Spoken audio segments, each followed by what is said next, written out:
আচ্ছা, আপনারাই কোন বিবেক দিয়ে কোন বাংলাদেশের খেলা কি আরো দেখার কোনো সুযোগ আছে? আরো কোনো সুযোগ আছে? তাদের কি আরো সুযোগ দেওয়া উচিত বলে আপনাদের কাছে কি মনে হয়?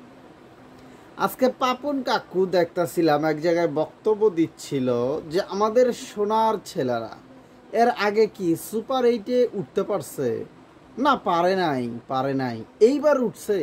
হুম, এইবার কিন্তু তারা উঠে ফেলছে। আবার বলতেছে যে আমাদের সোনার ছেলেরা কতটুকু বাচ্চা বাচ্চা ছেলেরা দেখেন কি বল করতেছে। এই যে শরীফুল, সে কি বল করলো, তার বল বুঝতেই পারলো না। বাঘা বাঘা ব্যাটসম্যান তাদের সামনে, শান্ত, তৌহিদ হৃদয়, তারপরে হচ্ছিল নতুন তামিম, সে কি ব্যাটিং করলো, কি ভয়ঙ্কর বলার। দেখছেন আমাদের সোনার ছেলেরা কতটা ভালো খেলে আসছে। এবার হয় নাই তো কি হয়েছে, সামনে ফির হবে। মানে আরও 4 বছর যাক, 2 বছর যাক, সামনে বছর আসুক।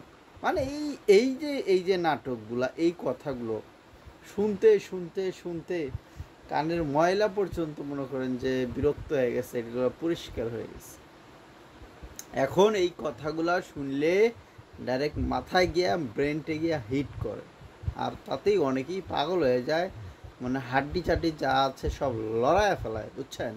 এই কথাগুলো আর শুনতে মন চাইতেছে না।